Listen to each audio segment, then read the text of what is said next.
Students, very good evening to all. कैसे हो बच्चों आप लोग? होपफुली सब अच्छे होंगे। तो बच्चों आज हम लोग पढ़ाई करेंगे केमिकल बॉन्डिंग के बारे में, ठीक है। होपफुली आप लोगों ने पहला वीडियो केमिकल बॉन्डिंग का देख लिया होगा और कुछ बेसिक्स जो आप लोग पहले से पढ़े हो, ठीक है, वो भी आपका क्लियर हो चुका होगा। तो आज हम लोग थोड़ा सा आगे बढ़ेंगे केमिकल बॉन्डिंग वाले चैप्टर में और समझने का कोशिश करेंगे कि इस पर्टिकुलर टॉपिक में हम लोगों को किस तरीके से आगे बढ़ना है, ठीक है। तो chemical bonding, okay, chemical bonding ये चैप्टर बच्चों हम लोग पढ़ रहे थे, है ना? ओके, तो हम लोग आगे बढ़ते हैं। केमिकल बॉन्डिंग हम लोग ये बात कर चुके थे कि बॉन्ड दो तरह के होते हैं, एक होता है इलेक्ट्रोवैलेंट बॉन्ड और दूसरा होता है बच्चों कोवैलेंट बॉन्ड। इसके बारे में हम लोग बात किए थे, ठीक है। आज हम लोग बात करेंगे कि इलेक्ट्रोवैलेंट बॉन्ड बनने के लिए क्या फेवरेबल कंडीशंस हैं, है ना। Favourable conditions for the formation of electrovalent bond, ठीक है। तो क्या कंडीशंस हैं जो फेवरेबल कंडीशंस हैं जिसके आधार पर मतलब इलेक्ट्रोवैलेंट बॉन्ड बनता है, ठीक है, या उसे आसानी होता है बनने में, उसके बारे में आज हम लोग यहाँ पर बात करेंगे, ठीक है। तो बच्चों जो सबसे पहला और ये जो फेवरेबल कंडीशंस हैं, कौन से कंडीशंस किस हिसाब से हम लोग बात करेंगे। तो बच्चों हम लोग पीरियडिक टेबल पढ़ चुके हैं, हम लोग कुछ केमिकल टर्म्स के साथ हम लोग डील किए थे वहां पर, जैसे कि ionization potential, electron affinity and electronegativity. तो इन टर्म्स में हम लोग कंडीशंस को समझने का कोशिश करेंगे, ठीक है। सबसे पहला आयोनाइजेशन पोटेंशियल। आयोनाइजेशन पोटेंशियल, ठीक है। अगर सपोज कर लो एक एलिमेंट है X जो मेटल है और एक एलिमेंट है Y, ठीक है, दो एलिमेंट्स हैं X एंड Y। अगर हम बोलेंगे कि X का ionization potential is very low, ionization potential बहुत कम है, इसका मतलब ये होता है बच्चों कि हम इसे बहुत कम एनर्जी देंगे और इससे इलेक्ट्रॉन निकल जाएगा, है ना। आयोनाइजेशन पोटेंशियल याद होगा, the amount of energy required to remove an electron from the valence shell of a gaseous isolated atom, ठीक है। तो आयोनाइजेशन पोटेंशियल अगर बहुत कम है बच्चों तो ये आसानी के साथ इलेक्ट्रॉन डोनेट कर सकता है, यानी कि X जो है वो इलेक्ट्रॉन डोनेट किया और बन गया X प्लस, या फिर अगर दो इलेक्ट्रॉन डोनेट किया तो बन गया X2 प्लस, या फिर अगर तीन इलेक्ट्रॉन डोनेट किया तो बन गया X3 प्लस, है ना। तो जितना आयोनाइजेशन पोटेंशियल कम होगा, पॉजिटिव आयन यानी कि कैटायन बनने का क्षमता उसका बहुत ज्यादा होगा, है ना, बहुत फास्ट वो कैटायन बनेगा। ओके, समझ में आ रहा है। तो आयोनाइजेशन पोटेंशियल कैसा होना चाहिए ना, the ionization potential should be very low of the metallic atom, okay. The ionization potential should be lower for the metallic atom so that it can easily form positive ion, that is cation, है ना। तो जितना कम होगा बच्चों ionization potential, वो उतने आसानी के साथ क्या बन सकता है, पॉजिटिव आयन बन सकता है ना। उसी तरीके से हम लोग इलेक्ट्रॉन एफिनिटी के बारे में बात करते हैं। अगर सपोज कर लो जो दूसरा एटम है Y, है ना, वो नॉन मेटल है, तो इलेक्ट्रॉन एफिनिटी उसका कैसा होना चाहिए। इलेक्ट्रॉन एफिनिटी देखो, इलेक्ट्रॉन एफिनिटी क्या है, the tendency of an atom to accept electron, है ना। इलेक्ट्रॉन को एक्सेप्ट करने का जो टेंडेंसी होता है बच्चों, उसे हम लोग कहते हैं इलेक्ट्रॉन एफिनिटी। और अगर नॉन मेटल का एक्सेप्ट करने का क्षमता बहुत ज्यादा होगा, है ना, जैसे मेटल का डोनेट करने का, वो आयन कब बनेगा, जब वो डोनेट करेगा। अगर उसका आयनाइजेशन पोटेंशियल बहुत कम होगा तो वो बहुत जल्दी डोनेट करेगा। और उसी तरीके से अगर नॉन मेटल का इलेक्ट्रॉन एफिनिटी बहुत ज्यादा होगा तो वो बहुत जल्दी एक्सेप्ट करेगा, है ना। तो इलेक्ट्रॉन एफिनिटी का हम लोग किस हिसाब से लिखेंगे, higher the value of electron affinity of a non metallic atom, okay, higher the value of electron affinity of a non metallic atom, greater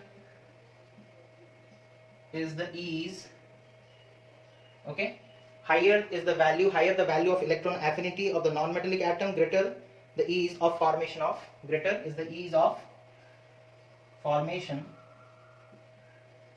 of anion, उतने आसानी के साथ वो एनायन बनेगा, है ना। और आप लोगों को पता है कि इलेक्ट्रोवैलेंट बॉन्ड बनने के लिए एक एटम को इलेक्ट्रॉन डोनेट करना पड़ता है, एक को एक्सेप्ट करना पड़ता है। अगर डोनर का आयनाइजेशन पोटेंशियल बहुत कम होगा तो बहुत जल्दी डोनेट करेगा, इलेक्ट्रॉन एफिनिटी अगर एक्सेप्टर का बहुत ज्यादा होगा तो बहुत जल्दी एक्सेप्ट करेगा, तो इलेक्ट्रोवैलेंट बॉन्ड उतने आसानी के साथ बन सकता है ना। अगर इस तरीके की सिचुएशंस मीट कर रहे हैं तो हम लोग बोलेंगे कि हाँ इलेक्ट्रोवैलेंट बॉन्ड बनेगा। जैसे सपोज कर लो हमें बोल दिया गया कि दो एटम्स है एक्स एंड वाई, ठीक है। सपोज हमें एग्जाम में एक क्वेश्चन पूछा गया कि दो एटम्स हैं एक्स एंड वाई, एक का आयनाइजेशन पोटेंशियल बहुत कम है और दूसरे का इलेक्ट्रॉन एफिनिटी बहुत ज्यादा है, तो बताओ इन दोनों में किस तरह का बॉन्ड फॉर्मेशन होगा। तो आप डेफिनेटली लिखोगे, क्योंकि एक का आयनाइजेशन पोटेंशियल बहुत कम है मतलब वो पॉजिटिव आयन बन जाएगा इजीली, दूसरे का इलेक्ट्रॉन एफिनिटी बहुत ज्यादा है मतलब वो नेगेटिव आयन बन जाएगा इजीली। दैट मींस ये दोनों आयंस बनेंगे और फिर जाकर के कंपाउंड बनेगा। तो कैसा कंपाउंड बनेगा, इलेक्ट्रोवैलेंट। समझ में आ रहा है? अच्छा, इलेक्ट्रोनेगेटिविटी के हिसाब से अगर हम लोग बात करें बच्चों,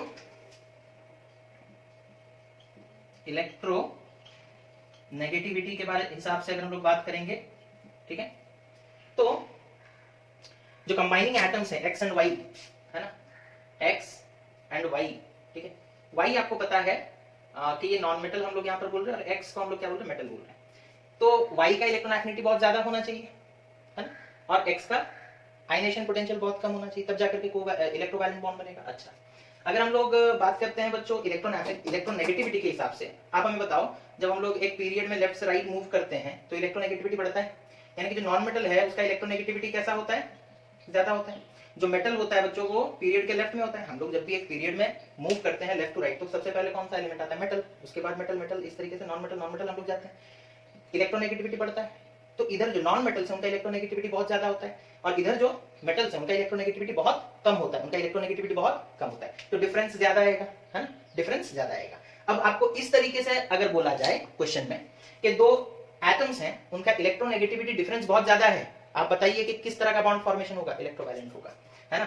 तो इलेक्ट्रोनेगेटिविटी में हम लोग किस तरीके से लिखते हैं, larger the electronegativity difference, larger is the electronegativity difference, okay, जितना ज्यादा होगा इलेक्ट्रोनेगेटिविटी का डिफरेंस किनके बीच में, between the combining atoms, greater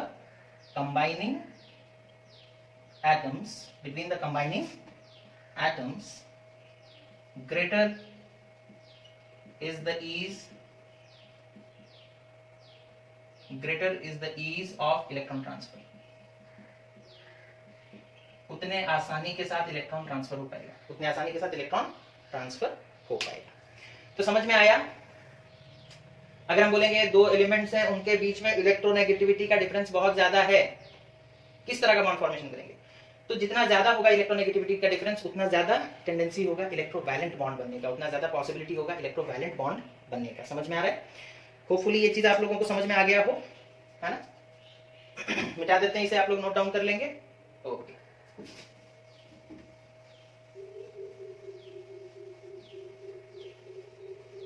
ionisation potential लो होना चाहिए मेटल का, इलेक्ट्रॉन एफिनिटी ज्यादा होना चाहिए किसका, नॉन मेटल का, और डिफरेंस के हिसाब से अगर हम लोग देखते हैं तो इलेक्ट्रोनेगेटिविटी का डिफरेंस ज्यादा होना चाहिए, लार्ज होना चाहिए, तब जाकर के इलेक्ट्रोवैलेंट बॉन्ड बनेगा। अब उसके बाद आते हैं what are the favorable conditions for the formation of covalent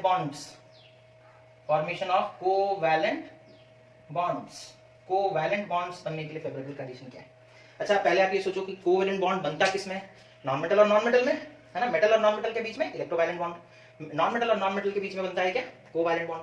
अच्छा, नॉन मेटल जैसे कि सपोज कर लो हम लोग बात करेंगे कार्बन और ऑक्सीजन के बारे में, तो कार्बन का आयनेशन पोटेंशियल भी ज्यादा होता है बच्चों, है ना, उससे इलेक्ट्रॉन निकालना भी डिफिकल्ट है। और ऑक्सीजन का इलेक्ट्रॉन सॉरी आयनाइजेशन पोटेंशियल भी डिफरेंट मतलब ज्यादा होता है, तो उससे इलेक्ट्रॉन निकालना भी डिफिकल्ट है। तो दोनों के आयनाइजेशन पोटेंशियल्स हाई होने चाहिए, है ना, दोनों के आयनाइजेशन पोटेंशियल्स हाई होने चाहिए। तो ionization potential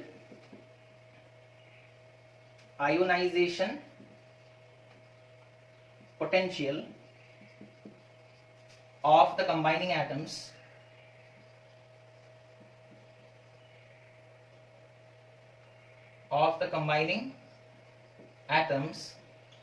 should be high, है दोनों का, ठीक है। कंबाइनिंग एटम्स एक्स का भी ज्यादा है, ठीक है, एक्स का भी आयनाइजेशन पोटेंशियल ज्यादा है, वाई का भी आयनाइजेशन पोटेंशियल ज्यादा है।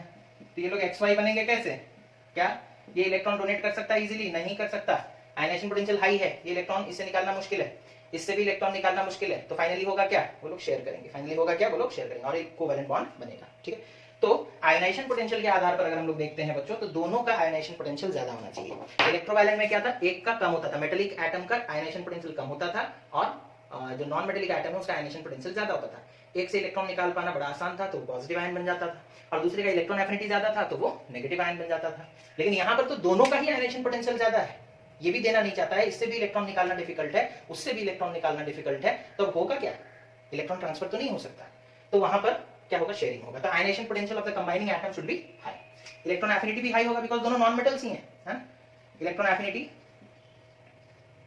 As well as electronegativity, electron affinity and electronegativity should also be high. Combining atoms का इलेक्ट्रॉन एफिनिटी भी ज्यादा होना चाहिए और इलेक्ट्रोनेगेटिविटी भी ज्यादा होना चाहिए, ठीक है। अच्छा, अगर दोनों का इलेक्ट्रोनेगेटिविटी ज्यादा होगा तो डिफरेंस कम आएगा, है ना। हम लोग एक नॉन मेटल और एक नॉन मेटल कंबाइन करता है तब कोवैलेंट बॉन्ड फॉर्मेशन होता है, तो electronegativity difference should be low, electronegativity difference should be low, should be low. Electronegativity का डिफरेंस जो है वो कम होना चाहिए, जितना कम होगा उतने ज्यादा चांसेस होंगे शेयरिंग के, है ना। इलेक्ट्रोनेगेटिविटी डिफरेंस जितना कम होगा उतना ज्यादा चांस होगा किसका? शेयरिंग का और कोवैलेंट बॉन्ड फॉर्मेशन होने का। समझ में आ गया ये चीज? ओके, सो इसे भी आप लोग नोट कर ले, ये क्वेश्चन में पूछा जाता है, ओके, ठीक है। ओके, उसके बाद जो टॉपिक है बच्चों हमारा वो पूरा कंसंट्रेटेड है बॉन्ड फॉर्मेशन पे, types of bond and bond formation, जिसमें हम लोग सबसे पहले पढ़ेंगे इलेक्ट्रोवैलेंट बॉन्ड के बारे में। किसके बारे में? इलेक्ट्रोवैलेंट बॉन्ड के बारे में पढ़ेंगे, ठीक है। एक सिंपल से एग्जाम्पल से हम लोग समझने का कोशिश करेंगे कि इलेक्ट्रोवैलेंट बॉन्ड फॉर्मेशन कैसे होता है, फॉर्मेशन ऑफ इलेक्ट्रोवैलेंट कंपाउंड्स, ठीक है।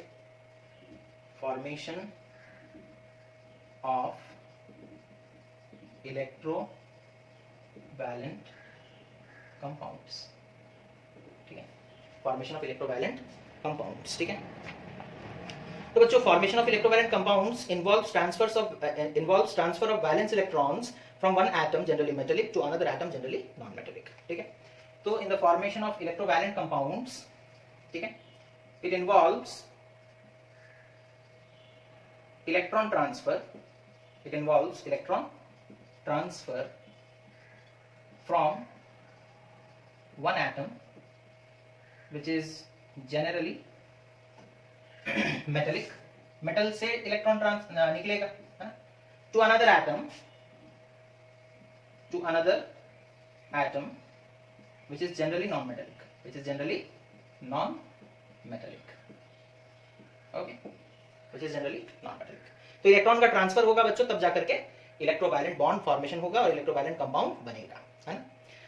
तो मेटेलिक एटम का यहाँ पर रोल क्या है? Metallic atom loses electron and to attain stable electronic configuration and becomes a cation. तो मेटेलिक एटम के साथ क्या होने वाला है? मेटेलिक एटम लूजेस इलेक्ट्रॉन और electrons to attain stability,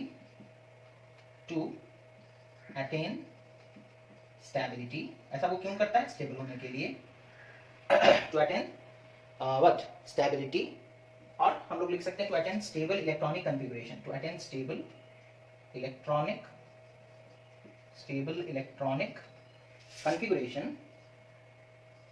configuration of the nearest noble gas, हमेशा नियरेस्ट नोबल गैस का ही वो लोग इलेक्ट्रॉनिक कॉन्फ़िगरेशन अटेन करने की कोशिश करते हैं। जैसे सपोज कर लो X एक इलेक्ट्रॉन लूज किया और वो बन गया X plus, this is a cation, this is a cation, तो एक कैटायन बन गया बच्चों, है ना। अच्छा, नॉन मेटेलिक एटम के साथ क्या होगा, non metallic atom gains electron or electrons to attain stable electronic configuration of the nearest noble gas. Okay, तो नॉन मेटल क्या करेगा ना, वो इलेक्ट्रॉन गेन करेगा ताकि उसका इलेक्ट्रॉनिक कॉन्फ़िगरेशन जो है वो स्टेबल हो जाए। और स्टेबल कब होगा ना, वो जब अपने नियरेस्ट नोबल गैस वाला इलेक्ट्रॉनिक कॉन्फ़िगरेशन अचीव कर लेगा। ठीक है, सपोज कर लो y, एक इलेक्ट्रॉन, जो ये इलेक्ट्रॉन लूज किया था उसको इसने एक्सेप्ट कर लिया और ये बन गया y minus, that is anion,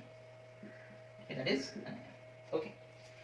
अच्छा, तो अल्टीमेटली देखो x इलेक्ट्रॉन लूज करके x प्लस बन चुका है, y इलेक्ट्रॉन गेन करके y माइनस बन चुका है, एक कैटायन बन चुका है, एक एनायन बन चुका है। और हमें पता है कि पॉजिटिव चार्ज और नेगेटिव चार्ज के बीच में अट्रैक्शन होता है ना, इट इज क्वाइट नेचुरल, है ना, इलेक्ट्रोस्टैटिक फोर्स ऑफ अट्रैक्शन। ये क्या बन गए हैं, चार्ज पार्टिकल्स, है ना। कैटायन जो है वो पॉजिटिव चार्ज है, पॉजिटिवली चार्ज है, और एनायन जो है बच्चों वो नेगेटिवली चार्ज है। कैसा चार्ज है, नेगेटिवली चार्ज।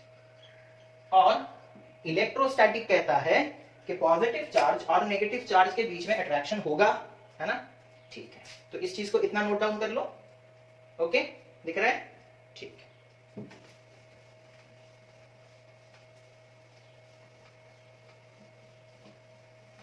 ओके, तो अब इतना हो जाने के बाद कैटायंस और एनायंस बन गए हैं, ठीक है, तो वो लोग एक दूसरे को अट्रैक्ट करेंगे, ठीक है, और उनके बीच में इलेक्ट्रोवायलेंट बॉन्ड फॉर्मेशन होगा और जिसकी वजह से क्या बनेगा ना, इलेक्ट्रोवायलेंट कंपाउंड, ठीक है।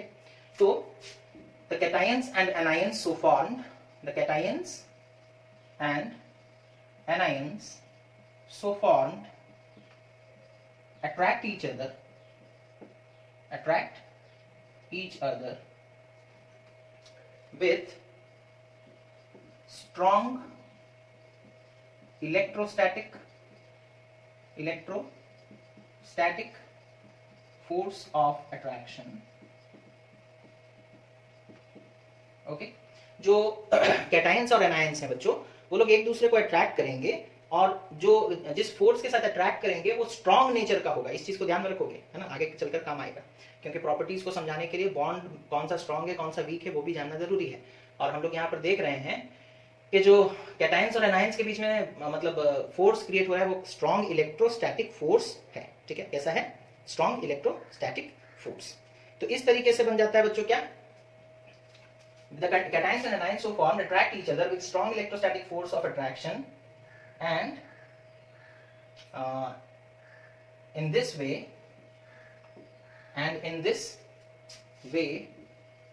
an electrovalent bond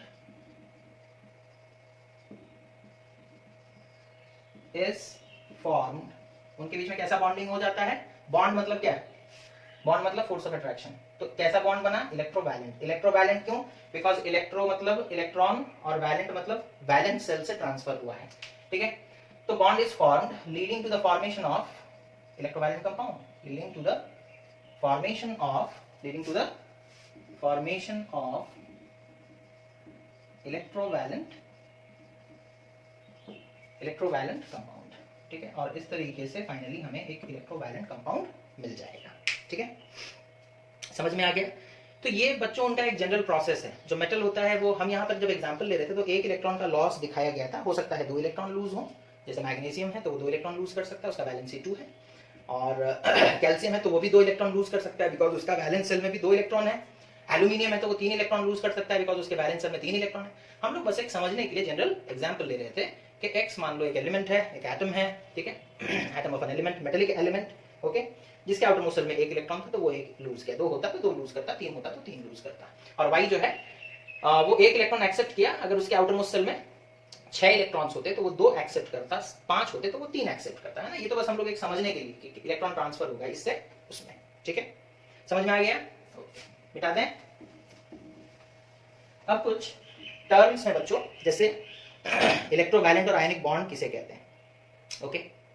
तो डेफिनेशंस हम लोग लिखेंगे, ठीक है, डेफिनेशंस हम लोग लिखेंगे और उस चीज को आपको समझ के बच्चों याद रखना है, ऐसा नहीं कि रट्टा मारना है, बिल्कुल भी इस चीज के हम लोग खिलाफ हैं कि आप लोग रट्टा मारो, समझ लो, है। तो इलेक्ट्रोवैलेंट और आयनिक बॉन्ड, इलेक्ट्रोवैलेंट और आयोनिक बॉन्ड क्या है ये? अभी हम लोग देख रहे हैं बॉन्ड मतलब क्या है, force of attraction, okay. Bond मतलब लिंकेज, लिंक कर, मतलब दोनों के बीच में लिंक। तो नाम से पता चल रहा है दैट इज इलेक्ट्रोवैलेंट। और आयनिक क्यों कहा जा रहा है बच्चों? बिकॉज हम लोग देखें इस पूरे प्रोसेस में आयंस फॉर्मेशन हो रहे हैं और बाद में आयंस के बीच में फोर्स ऑफ अट्रैक्शन डेवलप हो रहा है, तो इसीलिए आयोनिक बॉन्ड भी इसे कहते हैं। इलेक्ट्रोवैलेंट क्यों कहते हैं? बिकॉज इलेक्ट्रॉन ट्रांसफर हो रहा है, कहां से कहां हो रहा है ना, वैलेंस सेल से, एक एटम के वैलेंस सेल से दूसरे एटम के वैलेंस सेल, इसीलिए वैलेंट वाला टर्म यूज किया गया। आयोनिक वाला क्यों? बिकॉज पूरे प्रोसेस में आयंस फॉर्मेशन हो रहे हैं, इसीलिए आयोनिक बॉन्ड भी कहा जाता है। द केमिकल बॉन्ड, इसका डेफिनेशन क्या हो जाएगा? The chemical bond formed between, okay, the chemical bond formed between two atoms, formed between two atoms, okay, by transfer of one or more electrons, by transfer of one or more electrons, okay, from the atom of metallic element, from the atom of a, from the atom कहां से जाएगा? atom of a metallic element, जिसे हम लोग electropositive भी कह सकते हैं, मेटेलिक एलिमेंट इलेक्ट्रोपॉजिटिव होते हैं बिकॉज वो पॉजिटिव आयन बनाते हैं। To an element, electropositive element, to an atom of non-metallic element,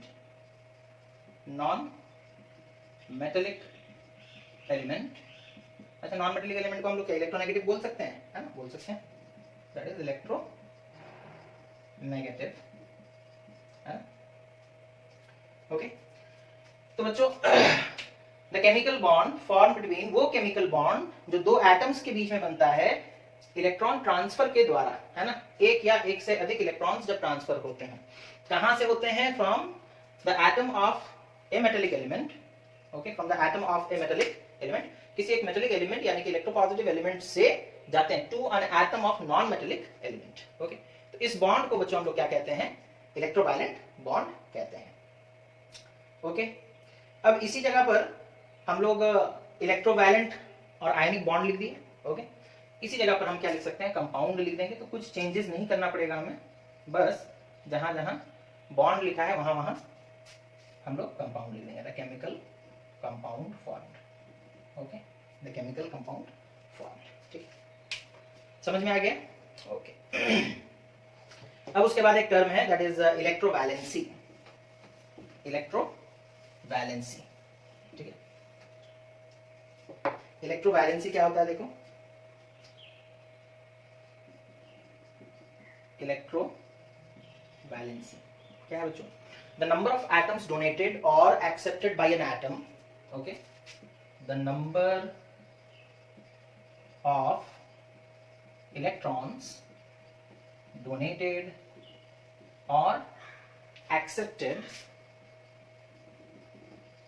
bye an atom, okay, the number of electrons donated और accepted by the valence shell of an atom, by the valence shell of an atom, okay, by the valence shell of an atom, okay,